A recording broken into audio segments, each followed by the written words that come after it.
Shabbat Shalom. Nous allons parler aujourd'hui de la parashat Mishpatim. Parashat Mishpatim qui est considérée comme la parasha qui complète la parasha du don de la Torah, parashat Yitro. C'est pour ça qu'elle commence d'ailleurs avec un Vav, Ve'ele Mishpatim, Asher Tasim Lifnim. Il est connu que la parashat Mishpatim traite de toutes les lois de justice.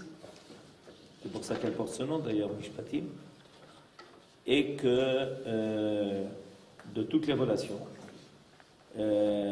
qui doivent s'établir dans une société qui se conduit selon l'honnêteté, la justice, le droit, quand un préjudice a été fait, qu'il soit réparé, que quand quelqu'un a été lésé, qu'il soit dédommagé. Tout ça, ce sont des choses qui sont connues. Et on aurait pu donc penser que la parashat Mishpatim, en fait, était une espèce de code civil, d'accord? Une espèce de code civil, où ont été consignées les lois essentielles de la Torah qui viennent régir la société au niveau des dommages et intérêts, concernant aussi bien le domaine pécunier que d'autres domaines. Seulement voilà qu'il y a un passage dans notre paracha, c'est le passage que nous allons étudier aujourd'hui, qui nous fait découvrir qu'il y a quelque chose qui va au-delà de ce à quoi tout le monde est assigné. Parce qu'en fait, tous les peuples sont tenus d'avoir un code civil. Tous les peuples. C'est une des Sheva Mitzvot Bnei Noach. Parmi les 7 lois noachides, il y a la loi d'établir des tribunaux. Une société n'a pas le droit d'exister sans qu'il y ait une loi qui régisse les relations entre les hommes et qu'il y ait une justice qui vienne vérifier que cette loi est respectée, que ceux qui ne respectent pas la loi soient punis, et que s'il y a un dommage qui a été fait, que la personne soit dédommagée. C'est une obligation. C'est une obligation de la Torah, elle date depuis la création du monde, puisque ça fait partie des 7 lois de Noach. Pourquoi Noach? Parce que après que le Maboul ait effacé toute l'humanité, alors les hommes ont bien compris que s'ils laissaient les choses se dégénérer, ça risquait de mal se terminer. Et voilà que dans notre paracha apparaît quelque chose qui nous fait découvrir un domaine qui est à cheval entre les lois des devoirs de l'homme envers l'homme et quelque chose qui va au-delà de cela. Quelque chose qui va au-delà de cela, et c'est ce au-delà que nous allons essayer de comprendre aujourd'hui. Alors, lisons les versets. Les versets traitent du cas bien connu où un taureau a causé des dommages. Si un bœuf heurte un homme ou une femme et qu'ils en meurent, ce bœuf doit être lapidé et il ne sera point permis d'en manger la chair, mais le propriétaire du bœuf sera lui-même absous. Il s'agit d'un shor tam, c'est-à-dire d'un shor qui n'a pas encore causé ces dommages-là 3 fois d'affilée. D'accord? Donc, alors qu'est-ce qu'on fait? On tue le shor, on tue le bœuf ou le taureau. Il y en a qui aiment exciter les taureaux. C'est intéressant. Il y a des hommes qui aiment exciter le taureau parce que ça peut faire passer le temps. On n'a pas grand-chose à faire. Alors qu'est-ce qu'on veut bien voir un taureau qui court après un homme pour essayer de l'encorner. C'est intéressant. Et si le taureau est un peu endormi, on va l'aider à se réveiller en lui mettant un truc rouge devant les yeux. Toujours est-il que si c'est le shor tam, alors le shor tam, lui, est tué, mais évidemment le propriétaire, c'est un shor tam, il ne savait pas que ça allait arriver. D'accord? Ok. Deuxième possibilité, verset 29. Si ce bœuf était sujet à heurter, parce qu'il a déjà fait ça 3 fois d'affilée, déjà antérieurement, que son maître avertit ne l'ait pas surveillé et qu'il ait fait périr un homme ou une femme, le bœuf sera lapidé et même son maître mérite la mort. Ah, ok, c'est plus grave. Il s'agit déjà du shor mourad. Ok, et le propriétaire, ben, il le laisse faire. Alors, Habibi, tu laisses faire les choses. A priori, c'est pas seulement toi, c'est pas seulement ton bœuf qu'on doit tuer, c'est toi aussi. Seulement, la Torah a prévu une possibilité de kofer. Si toutefois une amende lui est imposée, il paiera la rançon de sa vie selon ce qu'on lui aura imposé. Pourquoi est-ce que dans ce cas on accepte une rançon? Parce que ça n'a pas été fait directement par l'homme. Si un homme tue un autre homme, il n'y a pas de rançon. Il n'y a pas. Zéou, chayav mita. Mais étant donné que ça ne s'est pas fait directement par lui, par l'intermédiaire de son shor, donc il y a une responsabilité, mais elle n'est pas directe. Elle est akifa. Alors dans ce cas-là, on lui permet une rançon pour se racheter. Si un bœuf heurte soit un garçon, soit une fille, la même loi lui sera appliquée. Alors, la question qui s'est posée à nos commentateurs est de savoir pourquoi est-ce que l'on tue le shor? Dans tous les cas. Pourquoi est-ce qu'on tue le shor, même quand c'est un shor tam? À plus forte raison quand c'est un shor mu'ad, c'est-à-dire un shor qui a récidivé. Et troisième point intéressant, et qu'est-ce qui se passe si le shor, c'est-à-dire ce taureau, ce bœuf, n'a pas de propriétaire? Ok? Il se balade il s'est sauvé de la reine. Ok? Il s'est sauvé du ranch. Et il a rencontré quelqu'un. Et il l'a tué. Il a encorné, il l'a tué. Il était en colère. Dans ce cas-là, il n'y a pas de propriétaire. Donc on ne le tue pas. Et voilà. Le maître Shmuel dit, dans ce cas-là, s'il n'y a pas de propriétaire, on ne le tue pas. Quelle est la logique? Parce que la logique, c'est que s'il a un propriétaire, on pense au propriétaire toujours en voyant le shor. La logique nous explique Shmuel selon son avis à lui. Oui. On n'a pas encore décidé que c'était l'avis de la Torah. Mais selon son avis à lui, c'est qu'en réalité, quand on tue le shor, c'est pour punir le propriétaire. Tu as un shor, tu as quelque chose qui fait des nezakim, qui cause des préjudices, ya Habibi, tu vas être puni et tu vas perdre par exemple ton bœuf qui t'aide à labourer. Ou avoir, grâce à ce shor et une vache, tu pourras avoir ensuite des agalim, des veaux, des génisses. Maintenant tu vas être puni, on va tuer le shor. Mais dit Shmuel, mais s'il n'y a pas de propriétaire, la logique dit, qu'est-ce que tu veux faire? Qu'est-ce que tu veux faire au shor? Est-ce que le shor, il est redevable d'une tenue morale? C'est pas une question de tenue morale. Qu'est-ce que dit le Chacham Levi? C'est pas uniquement une tenue morale, c'est également l'empêcher de récidiver, même s'il n'a pas de maître. Ah, alors on peut penser que l'on tue quand même le shor dans les devoirs qui imputent à qui à ce moment-là? Qui est-ce qui aura le devoir de tuer le shor? La communauté. La communauté, pour se protéger, d'accord, pour se protéger, dit écoutez, celui-là on l'a, mais il y aurait peut-être d'autres possibilités, par exemple l'attacher. Attacher. Ou le vendre le vendre aux enchères. Pourquoi le tuer? Je vais dans votre sens, Yosef, vous avez raison. La société a le droit de se protéger. Bravo. Le devoir. Elle a même le devoir de se protéger, pas seulement le droit de se protéger. Alors on peut l'enfermer. On peut l'enfermer, on peut l'attacher, on peut lui mettre une corde, on peut le mettre à un endroit où il n'y aurait pas de danger pour les hommes. Tout de suite, boum, lapidé, makara.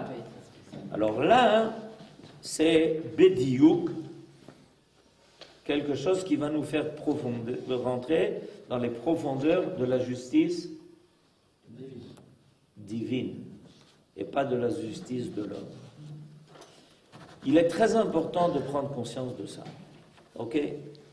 Nous, quand nous étudions la justice dans la parashat Mishpatim ou dans la parashat Shoftim, on étudie la Torah. Notre but est de comprendre à quel niveau la Torah veut nous élever. J'ai dit tout à l'heure que selon une des 7 mitzvot Bnei Noach, le monde entier est tenu d'avoir une justice. Le monde entier est tenu d'avoir des tribunaux. Le monde entier est tenu de protéger les hommes, par exemple, des plus forts. La loi du plus fort, ça existe. Je ne sais pas si vous êtes au courant. Ça existe. La loi du plus fort. La Torah réclame de l'homme de ne pas arriver à une situation telle que celle qui a précédé, par exemple, le déluge. Hamas, Vatimale Haaretz Hamas. Ils reçoivent de l'argent en plus. Quel rapport? Quel rapport? Bon. Alors, le taureau doit être lapidé. Maintenant, on va essayer de comprendre pourquoi.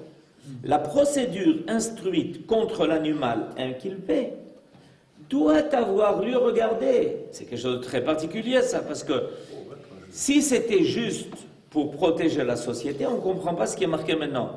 La procédure instruite contre l'animal inculpé doit avoir lieu en bonne et due forme devant une cour de justice composée de 23 juges. Aïwa. Comme pour l'homme. Exactement, c'est Sanhedrin. 23, ça s'appelle Sanhedrin Ktana. Ils ont la samrout, ils ont l'autorité de prononcer des peines de mort. Alors, on amène le taureau devant qui? Devant 23 juges. Pourquoi? Pour décider qu'il met en danger les gens dans la rue, on a besoin de 23 juges. On a besoin du Sanhedrin. Attendez, c'est pas terminé. La condamnation exige la déposition de témoins oculaires reconnus aptes au témoignage. C'est-à-dire que avant qu'on commence à juger le shor, les dayanim font rentrer 2 témoins et ils commencent à les cuisiner. Vous avez vu le shor tué? Oui. Ah oui? À quel endroit c'était? Comment à quel endroit c'était? Oui, quel endroit? Dans quel pré ça s'est passé? Parce qu'il faisait beau. Il faisait beau. Vous avez des signes à nous donner. D'ailleurs, on vérifie d'ailleurs que ce sont des aidim qui sont kshérim. Parce que s'ils ne sont pas kshérim, Habibi, c'est quoi cette histoire-là? On est en train de tuer le shor. On est en train, d'après ce que vous avez dit précédemment, je prends l'opinion de Shmuel et je prends l'opinion de Yosef. L'opinion de Shmuel, c'est punir le propriétaire. Mais il n'y a pas de propriétaire. L'opinion de Yosef, c'était de dire, non mais c'est pour se protéger. Je comprends. Mais pour se protéger, on n'a pas besoin d'un tribunal de Esrim Veshlosha Dayanim. D'ailleurs, il faut savoir que quand quelqu'un est au Sanhedrin, c'est pas quelqu'un qui a étudié 3 mois à la faculté de droit. Pour être Dayan dans le Sanhedrin de Esrim Veshlosha Dayanim, en principe, tu connais toute la Torah en long et en travers, et tu fais partie des chachamim les plus grands de la génération. Nachon qui a au-dessus de ça le Sanhedrin Agdola, mais eux déjà sont des chachamim énormes. Ils ont la responsabilité de prononcer une peine de mort contre les hommes. Donc vous comprenez que c'est pas n'importe qui. Et alors on les amène devant, on leur dit voilà, qu'est-ce que vous avez alors? C'est quoi aujourd'hui? Ordre du jour. Ben aujourd'hui, vous devez juger un shor. Ah oui? Amenez le shor. Et on l'amène devant les dayanim. Je ne sais pas si vous vous rendez compte du spectacle. Il n'y a que la Torah pour faire des choses pareilles. Il n'y a que la Torah pour faire des choses pareilles. C'est inimaginable. Je ne sais pas si vous vous rendez compte, mais c'est sérieux. C'est pas de la rigolade. Mais quoi? Mais qu'est-ce qu'elle veut, la Torah, de ça? Qu'est-ce qu'elle veut? Shmuel veut dire quelque chose? Non. Il est stupéfait. Yosef, qu'est-ce? Ah. Non, Pourquoi est-ce que Oui, monsieur l'avocat. Pourquoi est-ce que c'est un tribunal de 23 personnes? Oui. Parce que le tribunal de 3 personnes ne peut pas condamner à mort. D'accord. Mais Mais déjà, condamner à mort on ici, parle ça veut d'une condamner à mort une bête, pas un homme. Je suis d'accord avec vous. Animaski mitra. Mais c'est pas condamner à mort un homme. Un homme, je comprends qu'il faut 23 dayanim. Parce qu'une vie d'un homme, ça se rend pas. Une fois qu'on l'a pris, ça se récupère pas, malheureusement. Mais, donc, ils ne peuvent pas faire d'erreur. Vous comprenez qu'on ne peut pas faire d'erreur. Donc, il faut shloshi, esrim, veshlosha, dayanim. D'ailleurs, au début de Masechet Sanhedrin, on nous explique comment on est arrivé au chiffre de esrim, veshlosha, dayanim. Je comprends. Mais pour tuer un shor, on a besoin de esrim, veshlosha, dayanim. On a besoin de l'achkor et taïdim. Comme s'ils allaient maintenant témoigner contre un homme. מי קורא, איך קוראים לך, ראובן? טוב, תגיד את העדות שלך. יופי, צא החוצה. שמעון, מה העדות שלך? maintenant, Shimon, dis ton témoignage. Ah, ton témoignage, il ne correspond pas exactement au témoignage de Réhouven. Il y a un détail qui n'est pas exactement le même. On ne peut pas recevoir ce témoignage. C'est comme ça que ça se passe. Je vous raconte pas d'histoire. On fait rentrer un témoin, on lui demande de témoigner. On le fait sortir, on demande à l'autre témoin de rentrer. Et on commence à comparer leurs témoignages. Et un dit le shor, il date de quelle couleur il était? Moi, tu crois que je me suis occupé de la couleur du shor? Je le vois en train d'enfoncer quelqu'un. Je m'occupe de la Torah. Tu connais pas la couleur du shor? Mais c'est peut-être pas lui.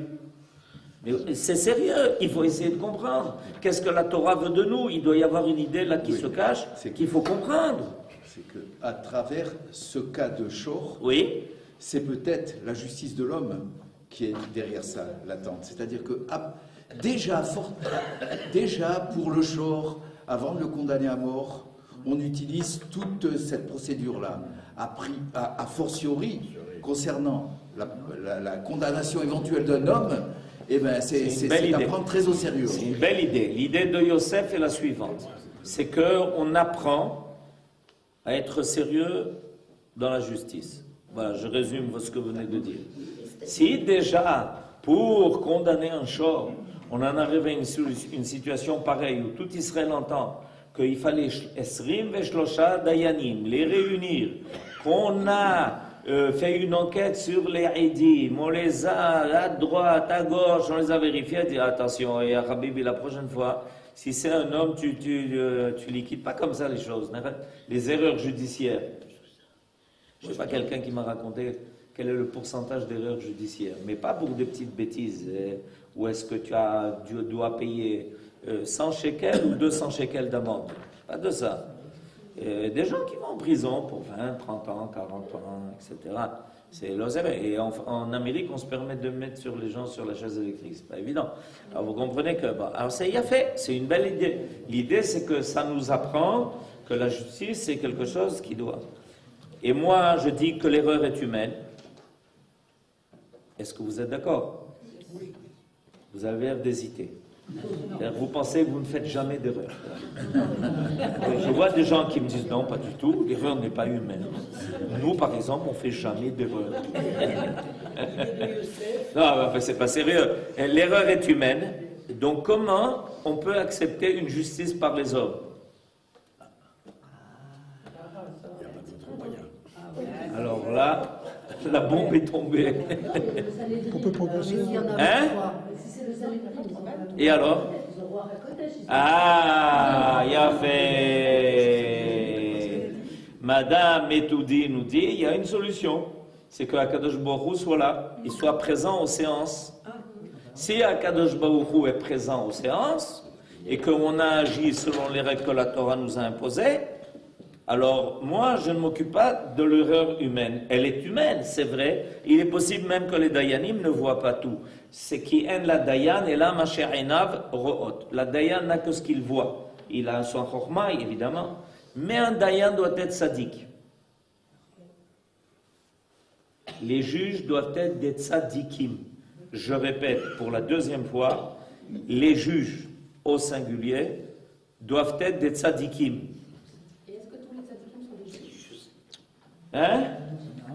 Non, ça c'est pas la question maintenant. S'il s'appelle tzaddik, c'est parce qu'il est juste. S'il n'est pas juste, c'est pas un tzaddik. Le mot tzaddik, ça veut dire être juste. Je répète, les juges doivent être des tzadikim. C'est-à-dire qu'ils doivent prier tous les matins, mettre les tefilines, respecter Shabbat et le reste aussi. Zéro. Parce que sinon, l'erreur est humaine. C'est pas chouette. C'est-à-dire que à partir du moment où tu laisses la justice qu'à des hommes et que les hommes ne se sentent pas responsables devant Dieu, alors la justice, c'est une justice qui n'est qu'humaine. Et il peut y avoir des erreurs qui soient terribles. Nachon. Donc, Yosef nous dit quelque chose d'important. Il nous dit, c'est pour nous habituer à l'idée que la justice est sérieuse. C'est quelque chose de très sérieux. Même pour juger un taureau, ya Habibi, il nous faut 23 juges de la plus haute instance, Sanhedrin Ktana, ça s'appelle. Oh, ça devient sérieux. Eh bien, avant de donner d'autres remarques possibles, on va quand même progresser un peu parce qu'il y a 3 opinions qui ont été émises par nos sages à propos de cette idée de lapider le chauve. 3 opinions différentes ont été émises sur la condamnation à mort de l'animal meurtrier. Première opinion, Rambam, Maïmonide. S'il a été ordonné de mettre à mort l'animal qui aura tué un homme, dit Maïmonide, ce n'est pas pour infliger un châtiment à l'animal, opinion absurde que nous attribuent les hérétiques, les Caraïbes, mais pour punir son maître.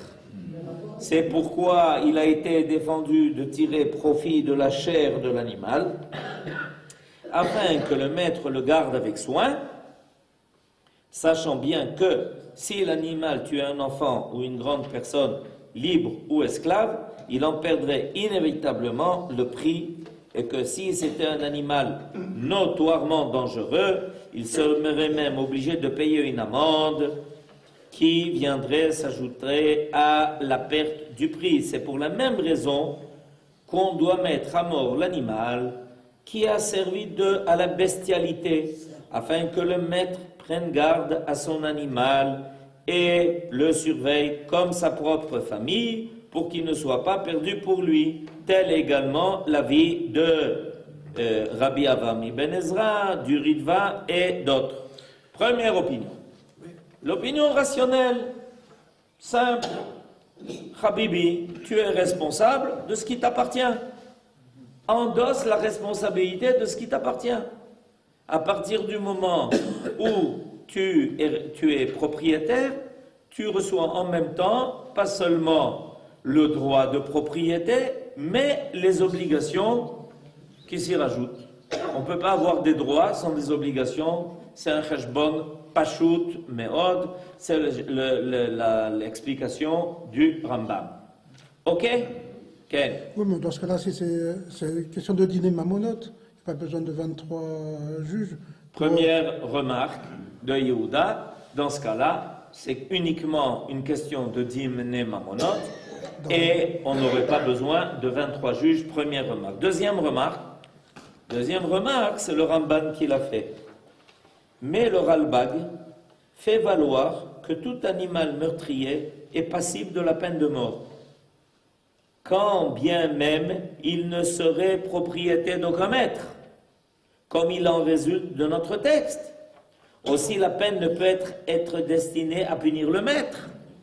Alors, première remarque à propos de cette opinion de Maïmonide, qui est évidemment, elle a sa valeur, c'est bien clair, parce que la plupart des bœufs et des taureaux ont des propriétaires, donc on comprend ce qu'il dit. Mais le Ralbag dit, mais ça ne suffit pas, parce qu'on est tenu de tuer même un animal qui n'a pas de propriétaire. Ah, alors qui tu punis? Ah. Et deuxième remarque, comme vient de le dire Yehuda, et pourquoi j'ai besoin dans ce cas-là d'un Sanhedrin, d'un tribunal de 23 juges? Pour régler un problème pareil, j'ai besoin de 23 juges, des plus grands chachamim de la Torah qui connaissent toute la Torah par cœur. Ah, Makara, chez la Torah. Alors, quelle est sa réponse? En réalité, elle a pour but de protéger la société contre toutes les créatures, hommes ou bêtes, qui sont la cause de sérieux préjudices, mishum ou biarta ara. Et la deuxième opinion, celle que vous avez déjà émise. En réalité, le but, c'est pas seulement de punir le propriétaire, mais le but est de protéger la société. Et si déjà dois protéger la société d'un animal qui n'a peut-être pas de conscience morale, à plus forte raison, ne laisse pas traîner des individus qui sont capables de faire les pires choses ou de commettre des préjudices, même par inadvertance, comme c'est arrivé à une de nos amies ici, Ken, qui étudie tous les dimanches ici, qui a été renversée dans un passage clouté parce qu'une auto-école, et le maître auto-école, il avait l'air peut-être occupé, un peu distrait, et qu'il n'a pas fait attention que son apprenti ne savait pas très bien quoi faire, et quand tout d'un coup elle s'est trouvée devant un piéton qui avait son droit de passage, elle a levé les mains, elle a abandonné le volant, elle a tout abandonné, et elle a été renversée. Et Baruch Hashem qu'elle est restée vivante. C'est un grand miracle, quoiqu'elle a des préjudices. Et ça, c'est Makara. Tu as un Miktoa. 5 minutes, c'est une histoire de vie ou de mort. Makoré. Az, Habibi, apprends une chose. Si déjà la justice exige de protéger la société de telles choses, à plus forte raison quand un homme qui doit être conscient de tous les dangers qui menacent, il doit être conscient de ça et être prudent. C'est la deuxième opinion qui est d'ailleurs qui reçoit l'aval partant de la même objection que le Ralbag.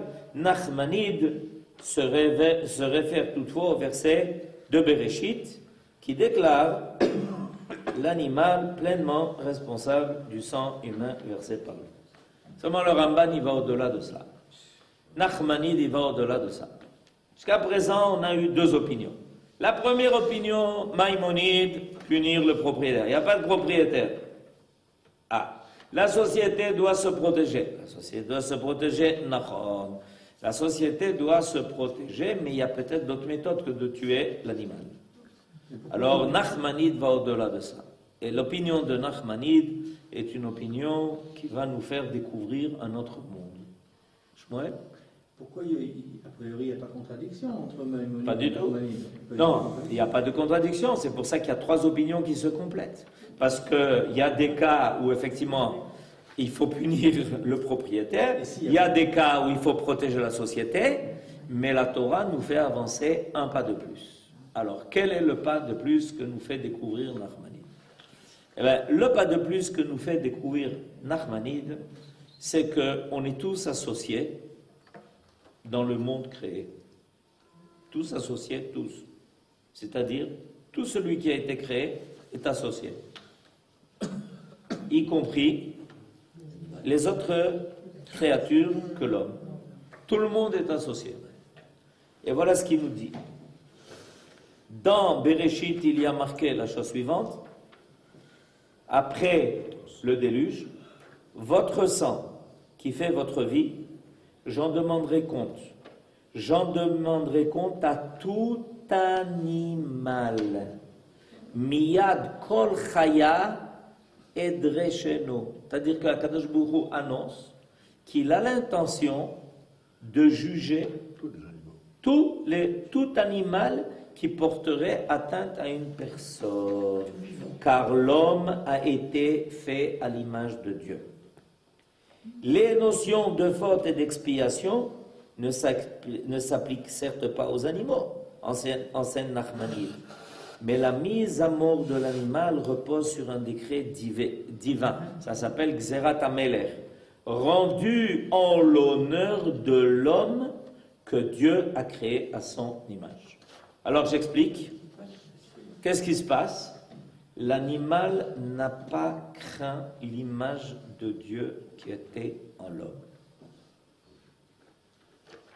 Chaque animal doit ressentir que quand il se trouve devant un homme, il est en présence de Tselem Elohim, de l'image de Dieu qui se révèle à travers lui. Il doit ressentir ça. Si il ne le ressent pas, s'il arrive à une situation où il se permet d'attaquer l'homme, ça veut dire qu'il a fait abstraction de ce sentiment-là. Et qu'il s'est permis d'attaquer l'homme malgré le Tselem Elohim qu'il y avait en lui. Maintenant, est-ce qu'on peut juger un animal de quelque chose dont il n'a pas conscience? Premièrement, oui, parce que l'instinct de l'animal est extrêmement développé. Est-ce que vous connaissez l'histoire chassidique qui parle de ça? Est-ce que vous voulez entendre une histoire chassidique qui parle de ça? Oui. Voilà. Qui n'aime pas les histoires? Vous savez qu'on a demandé une fois à un chassid si les histoires que les chassidim racontaient étaient vraies ou inventées. Réponse du chassid. Elles sont sûrement vraies. Mais si elles ne sont pas vraies, elles auraient mérité de l'être. C'est une belle façon de s'en sortir. Soit elles sont vraies, soit elles auraient mérité de l'être. Alors on raconte qu'une fois, il y a un rebbe, un rav, chassid, qui est parti comme il partait en randonnée, aller voir les chassidim dans tous les villages les plus éloignés, qui étaient couverts par la neige en hiver comme maintenant, moins 30.